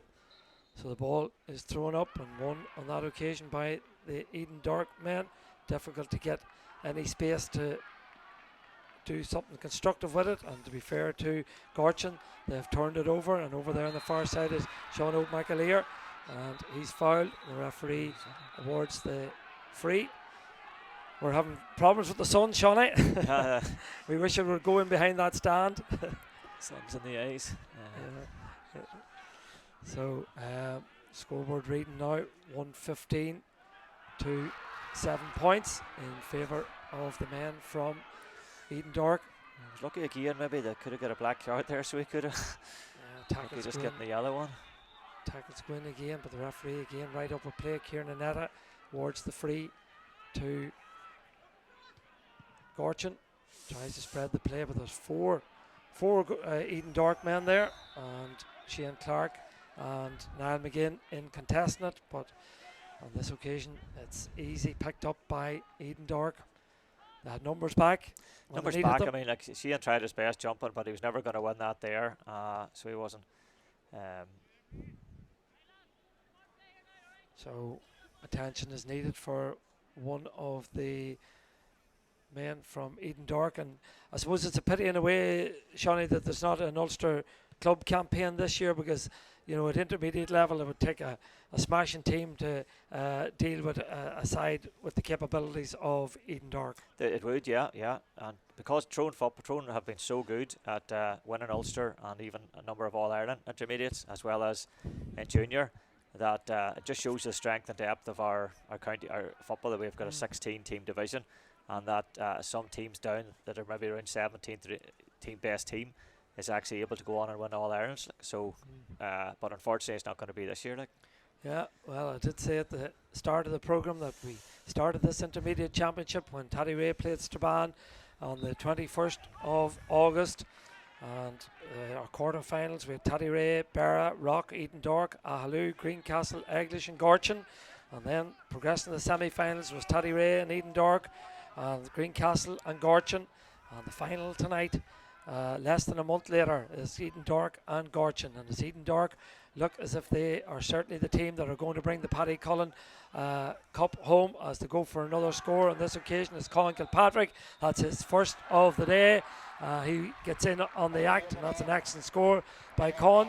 Stretches the lead out to 116 to 7 points. Fine score from Colin Kilpatrick. Yeah, fine score. Obviously his brother done really well to win the first ball. First laid it off to Niall. Niall drove down the wing, made use of Darren, who played across in. So easy enough score. And as you say earlier on there, Jared, they're just taking the opportunity of running their bench there. Yeah. Another sub coming on there. Yeah. And, corner for number 24. 24, Stephen Gervin, 27 years of age, comes onto the field of play. And there's another man getting a big cheer going off, and then going over there is the centre half back, Stephen Corr. He makes way for Stephen Gervin. Oh, well, the referee has allowed play to continue over there. Far side, Sean O'Mcaleer in possession. McAleer cuts back inside, gives it there to Brian McGarvey. Laid off again to McGinn, feeds it forward. Shane Clark battling again, but Edendork have plenty of numbers back there. On this occasion, it's Harry O'Connell doing the spade work, just dropping that man back, creating that extra cover for those last few minutes. This time Darren McCurry shows that he is fallible as he drops that ball, and the ball is in the hands of Darren McSwiggan. McSwiggan gets it back out to McGinn. McGinn crossfield for Gortin. Lays it one more time there. Inside it goes. This is good. Rory Keenan still going. Still Keenan gets the shot away, and Keenan pops it over the bar. Rory Keenan, All-Ireland minor winner in 2008, scores another point for the Gortin men. Yeah, well done there. Well done to Darren McSwiggan. Just put a wee bit of pressure on Darren McCurry, and Darren took his eye of the ball. 29 minutes played here. Ball in the hands of Niall Morgan. Morgan's shot or kick is blocked down there, so the ball goes out over the sideline. Cal Bale, the linesman down there, indicates what way it'll go. It's a good block there by Niall McGinn. You have to give credit to Gortin. While it's not their day, they have worked their socks off. They've given everything. They've entertained us throughout this championship. 3 games that went to extra time. They defeated Owen Rose 119 to 113. They defeated Eglish after playing out a terrific match here. They went to 14 apiece, and then Rory Keenan with that all-important penalty that got Gortin through the final or the semi-final against Greencastle, where on that occasion they defeated Greencastle again after extra time by a point, 117 to 116. They're looking to work a move here to get maybe a couple of consolation scores. Ball fed across, opportunity for Owen McGarvey, and McGarvey pops it over the bar. So they've registered the last couple of points. Yeah, last 2 points. Yeah. Well, they'll fight to the death that they get as much as they can from a scoring point of view. It's just in their blood, like. Yeah. Well, I suppose it gives them the confidence that, you know, they've come up against a very, very strong team, a team that I suppose a lot of people would say are a Division 1 team, but it'll give Gortin confidence that they, you know, can compete at such a high level coming into 2021. Yeah, well, they have to build it. They appreciate that the mix of players. It is the older, younger, and every single player they have in Gortin, they have to get the most out of them. Like Rory Keenan lays the ball off to McKenna. McKenna trying to go round the long route. Clark gets it into the back of the net. Well done. A goal by Shane Clark, and he deserves that because while he had a tough opening 15-20 minutes of the game, he has worked extremely hard in this second half, and he's been rewarded with that goal in the championship final. Shane Clark, the 39-year-old. Well done. And I mean, Sean McKenna battled hard out the right wing, done very, very well. So he did to get that ball across block, but just that natural goal scorer instinct of Shane. Yeah, you have to give him full credit. He has worked so hard in this second half, has put himself about, has challenged for everything, and was in the right place at the right time to pop that one into the back of the net. So that leaves the scoreboard reading 116 to 19 as Gortin come again. I didn't see the board going up on the far side, but ball fed in towards Clark. Can they get another score? Clark's thinking about the goal only.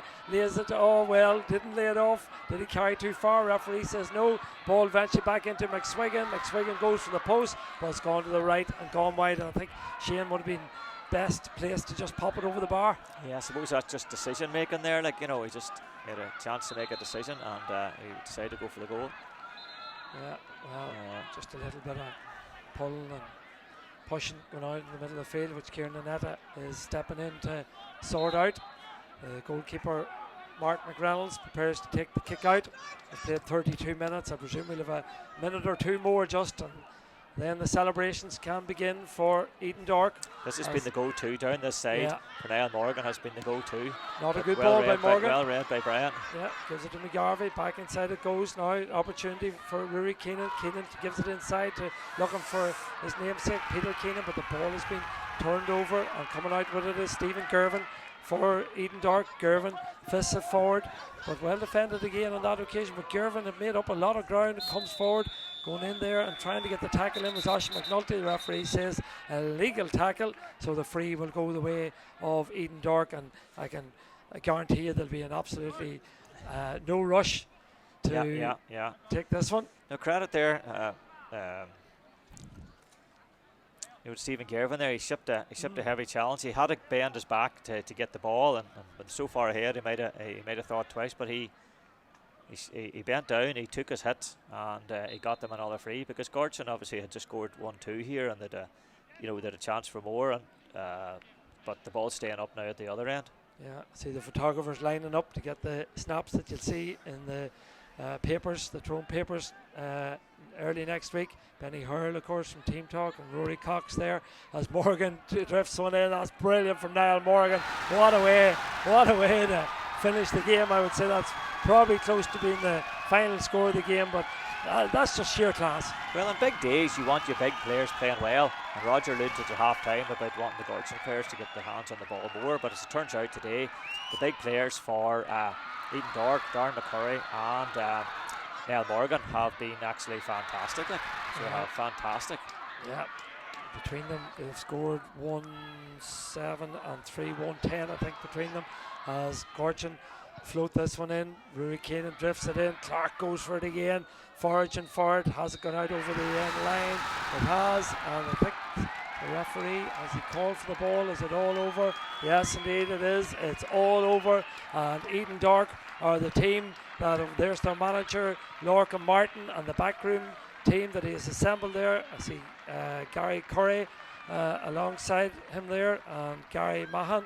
So Edendork are the team that have won the Paddy Cullen Cup, and in truth, apart from those opening maybe 12 minutes or so when the sides were level at 3 points apiece, it was Edendork who dominated, and in particular one man, Darren McCurry. Yeah.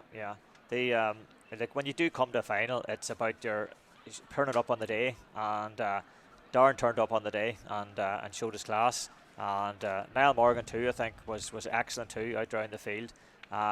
Between moving into, is always available for the kick out. He was given fantastic distribution in, and that was a fantastic score at the very end. So, you know, I mean, credit to Gortin. They've had a fantastic journey. You know, obviously they don't have any medals, but they'll have lots of memories, and that's one thing they'll have to take from this run. They've probably inspired a couple of young boys in the parish as regards, you know, moving up to the next level.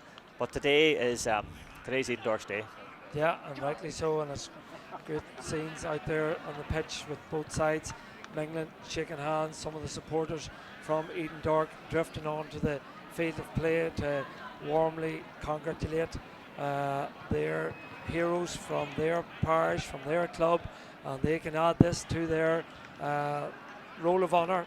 They're intermediate champions in 1969, 1985, and now 2015, and now in 2020. The Paddy Cullen Cup will make its way back to Edendork this evening, and Lorcan Martin, the manager of the Edendork side there, so proud of his players, and it's been a great first year for Lorcan Martin and Edendork. Yeah, great first year. I mean, Lorcan has been at the county level. He's worked with Fermanagh before, he's worked with Cavan, so he's got a lot of insight into management, and he's obviously brought something to Edendork, but probably no more next year when they get promoted and go up into Division 1 from the point of view of the progression that they have, because Edendork have a lot of talent and a lot of ability.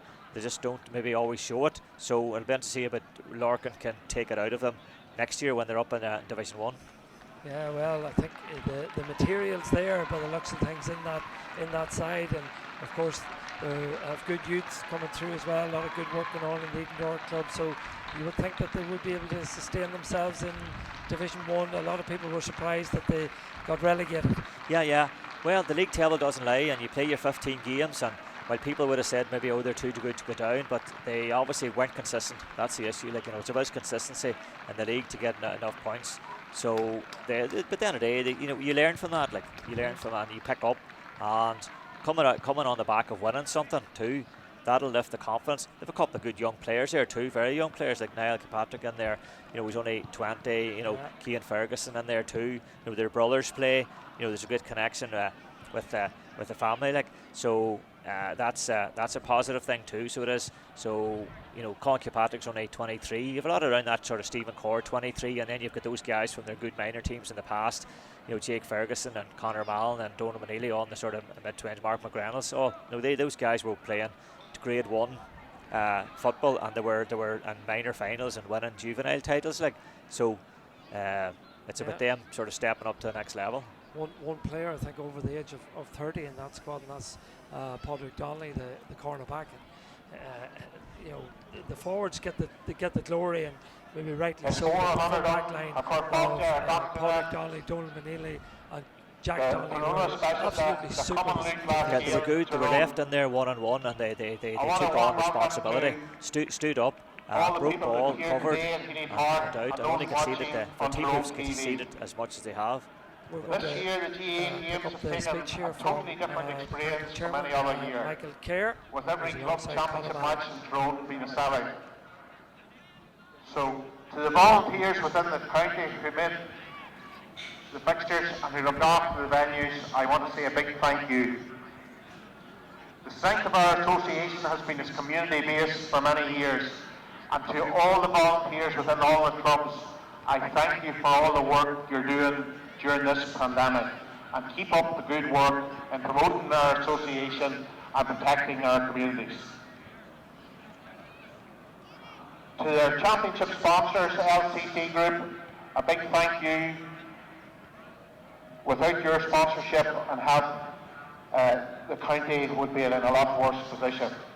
And to all our sponsors, I'd ask all our members to support sponsors at club and county level. I congratulate our referee Kieran Netta and his group of officials, linesmen and umpires today on a job well done. I thank Cara Rose Brogan for her rendition of Around the Game. Unfortunately, today wasn't to be Gortin's Day, but this year you've given Tyrone GAA spectators and spectators from all over the country Tyrone fixtures. 3 games that went extra time against Owen Rose, English and Greencastle.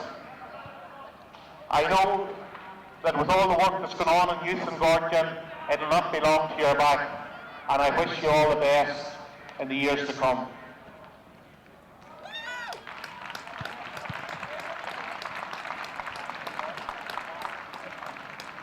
To Edendork, 2020 has been a tough year in many ways in all communities, but your community probably has suffered more than most with the untimely deaths of a lot of great Edendork Gaels. And I think of people like Julian Arthur, Dermot Casey, Jim Kavanagh, Hughie Cullen, Martina Donnelly, Pat McAtamney, Patrick McCann, Sean Kearney and Kate Mooney.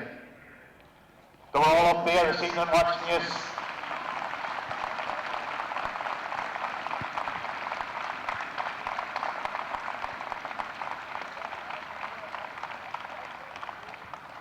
It's always a pleasure to visit Park Arthur Mound, and it was a great pleasure to visit it last February for a National League match. And I want to thank the volunteers of the club for pulling out all the stops to host that match. Thank you very much.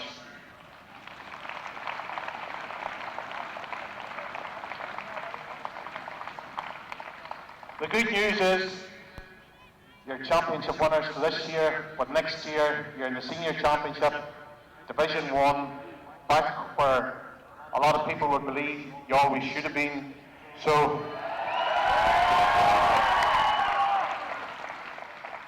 without any further ado, I want to present the cup to the Conor Mallon, captain of the 2020 LCC Group Intermediate Football Champions, Edendork.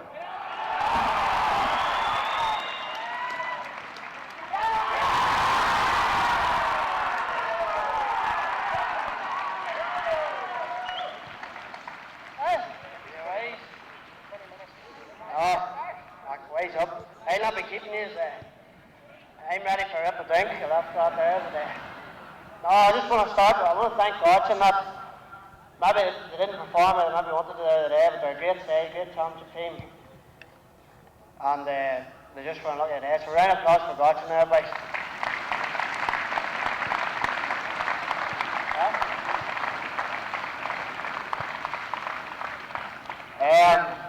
I suppose we thank all the supporters for coming out. Like I know maybe this year didn't think there was going to be any football, and we're probably owed you a bit after the last couple of years the way we performed. So thanks for showing up for us.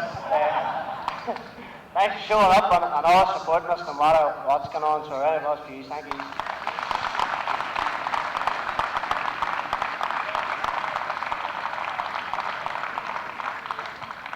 Round of applause for obviously all Tyrone County Board and all the officials that have done all the championship games. It's been a great championship, and luckily we haven't had any heart attacks so far, so thank you to everybody.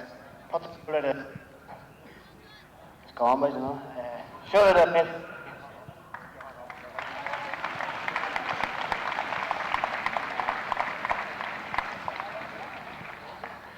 I want to thank obviously the management team, Larkin, who's come in, made a world of difference with Gary, Dara, Boy, everybody that's helped along the way, and we're not the easiest managed, and they've showed that there's talent here, but sometimes you just have to get it out of us, so thank you boys.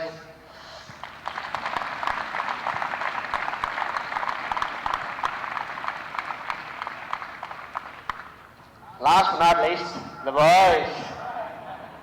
You were easily, I haven't had any ball all year, only for wee touchy things all the time, but it's been fantastic to work with. Everything he's been asked to do, he's done it, and there's more from this team, completely more, and we're going to show it. So we've a double to do next 2 weeks, and then we get up next year and we'll make a go of it. And also, thanks to Joe Mango for the week off. Joe, good man. See you there.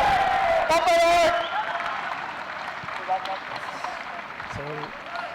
So there you have it. That is the delighted Conor Mallon from the Edendork side, and now they will all get the opportunity. All his teammates. I see Mark McReynolds there. A big shout out to his parents, Hugh and Ailish, who are tuned in tonight. So I think we can go pitch side now, where Eugene has some guests over there.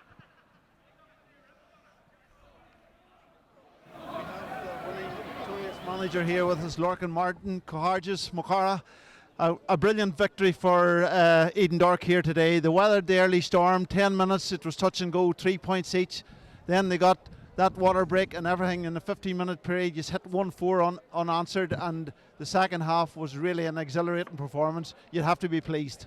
Kermichael would say that if we get to the first water break, we told the boys beforehand, 15 minutes, the first 15 minutes is always going to pass them by, and then we kick on from there. But come here, you see what it means to these boys here. So, you know, we'd always said going into the start of the game, you know, it was always about the team performance, anybody coming in and all the rest. But come here, we'd met last night and the boys were very clear about who they wanted to win it for. You know, they talked about their club, and the biggest thing with these lads here, and you ask anybody who's driven through Edendork this year during bad times and crazy times and all the rest of what we've endured this year, these lads have stood at the wall of the chapel every week in, week out, with every death that there has been in Edendork from the start of the year, and they're an absolute credit to themselves. And what they said last night was that they wanted to come out today and show complete positivity and give the community a bit of a buzz again after what they've had through over the last number of months, and they did it today, and all credit to them. They were fantastic. And your big player stood up today, Darren McCurry, a brilliant performance, 1-7, a goal, sublime, match any county final. And even Niall Morgan, he got hurt, he got back onto the pitch again, 3 superb points, and then, you know, you drive on from that. Aye, but at that stage, you look at those boys coming in there today. The beauty of what we've had the access to those boys all year. And come here, you couldn't ask for 2 or 3 better clubmen than the clubmen that you've just mentioned there now. Like Niall's youth officer, Darren's the under-16 manager. So last night he's down on the field. He's looking after the under-16s. Then he's coming up to our meeting. He's down kicking on the field today, and then he comes out and delivers the gut week in, week out. Like you can't ask for any more than that there from really, really, really good clubmen. But the message all year has always been, like, Darren's been fantastic, Niall's been fantastic, but the other boys have to make them look good, and that's been the message. The ball being played out or the work rate of everybody else. We make them boys look good by the ball we give them and the work rate that we do in our defence and in midfield.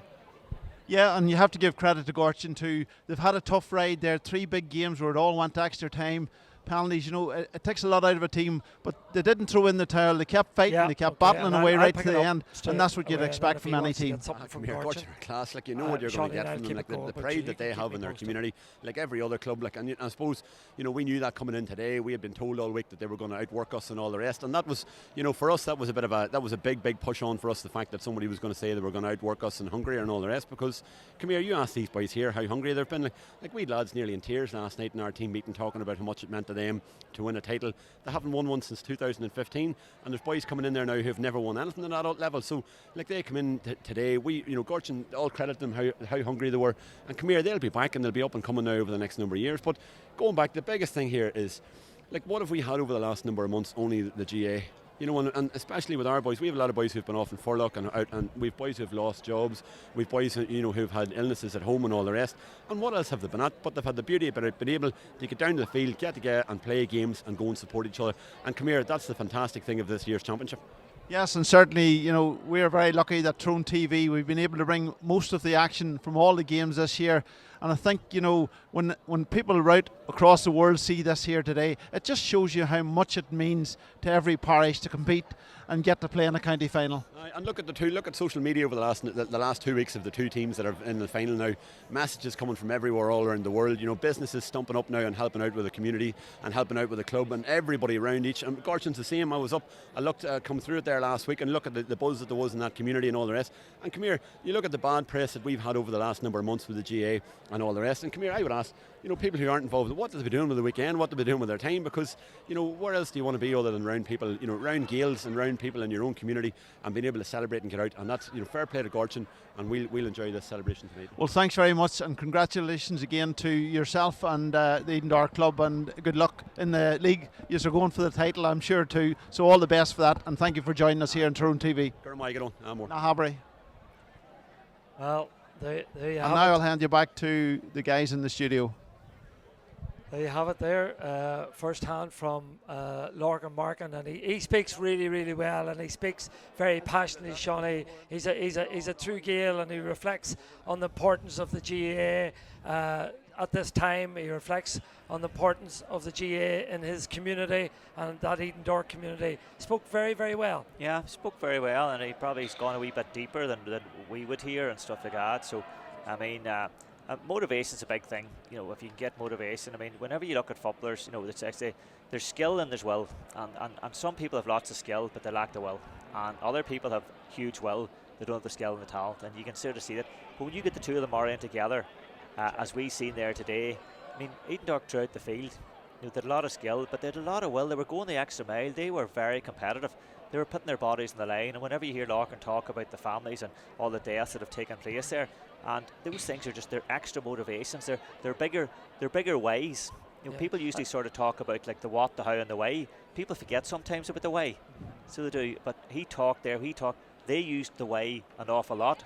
Yeah, I think he was making the point that most people coming into this game maybe thought that Gortin would have more hunger than Edendork. Yeah, that's it. And whenever he sort of says, we have as big a way as they have. Yeah, there he is with his wife Gally and his son Oren. I see walking across the field.